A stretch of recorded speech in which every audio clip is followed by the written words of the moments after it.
Hey all, day 4 in reasoning. Somehow 9 is related to 8, then what is in relation to 16? So 9కి 8 రిలేటెడ్లో ఉంది, 16కి ఎవరున్నారు చూడగానే ఏమంటాం 9 minus 1 8, 16 minus 1 15, but 15 is not in the options. So logic ఏంటంటే మనకు 3ని square చేస్తే 9 వస్తుంది.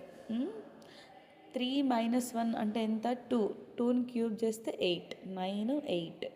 ఇప్పుడు ఇదే లాజిక్ 16తో ఫాలో అయిందో లేదో చూడాలన్నమాట. సో 16 ఎలా వస్తుంది మనకు 4ని స్క్వేర్ చేస్తే వస్తుంది. 4 స్క్వేర్ ఈజ్ 16. అప్పుడు నెక్స్ట్ ఏంటి 4 minus 1 చేస్తే 3. ఇప్పుడు 3ని క్యూబ్ చేయాలి.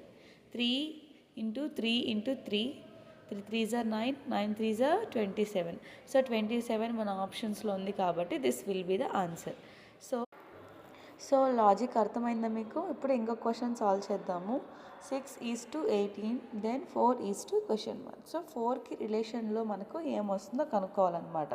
So option A 35, option B 40, option C 6, option D 18. So మనము ఆప్షన్కి తగిన లాజిక్ ఎతకాలి, లాజిక్కి తగిన ఆప్షన్స్ ఎతకూడదు. సో మన ఆప్షన్స్కి సెట్ అయ్యే లాజిక్ ఏంటో చూడండి. సో ఇందులో కూడా స్క్వేర్స్ అనేది యూస్ చేయాలి, ఇది టిప్.